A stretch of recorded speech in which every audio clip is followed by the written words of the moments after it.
You know, we love discovering new things, and I discovered a quick fix last night to get a really great seal on a reed that sounded good, but it was slightly warped where the reed lays on the table. I didn't want to file the reed down because I didn't want to change the sound of it that much. I didn't want to work on it at all. I liked it.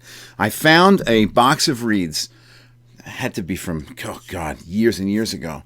And they were in my mother's basement, actually. So they were probably there since the 70s. Look at how black this thing is. But I wanted to have fun with it, so I dipped it in rubbing alcohol, and then wiped it off, and then dipped it in Listerine, mint-flavored Listerine, to get the taste off it.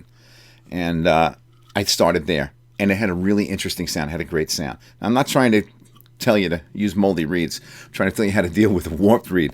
Anyway, look, I couldn't get it to seal. We all know that when we have a mouthpiece and a reed combination that works for you, it should seal such that there's a vacuum when you pull the air out of it. Hear it? Hear that pop?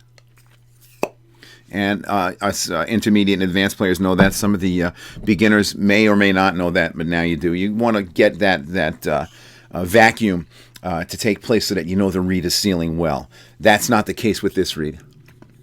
But I like the sound of it. I couldn't get below middle C because the mouthpiece was just leaking air all over the place. So here's my fix. And I don't know why I didn't think about this or realize this decades ago.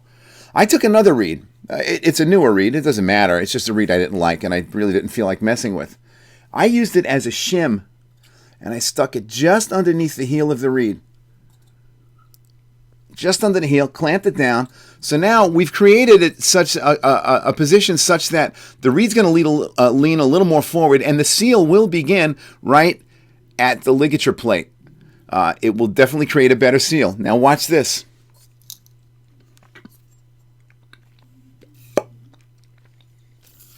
See that? It seals. It seals beautifully. And then what I did when it was in the right position, I just broke off the top of the reed and then left that little shim underneath. So I was able to use this old reed, which had a weird kind of quality to it that I liked and I wanted to mess around with. I was able to get it to sit. Now, it's also a quick fix if you just want a reed to seal better and you don't have time, you're on a gig, you don't want to start rummaging through reeds. And, you know, there's nothing more annoying, by the way, than a saxophone player, doing a gig somewhere with his reeds all laid out and he's taking reed after reed after reed and throwing in the box and making faces and trying them out. You know, during a piano solo, he's off in the corner testing out reeds. Get your reeds together before you get to the gig. But if there's a problem, here's another quick fix you can add to your little bag of tricks. I wound up having a great 6-hour gig, blowing my brains out and feeling just like, wow, I'm so glad I discovered this. And I'm glad I can share this with you. So it's always good to experiment. It's always good to have fun. Give it a try. Be in touch. Let me know whether or not it worked for you. Thanks for watching.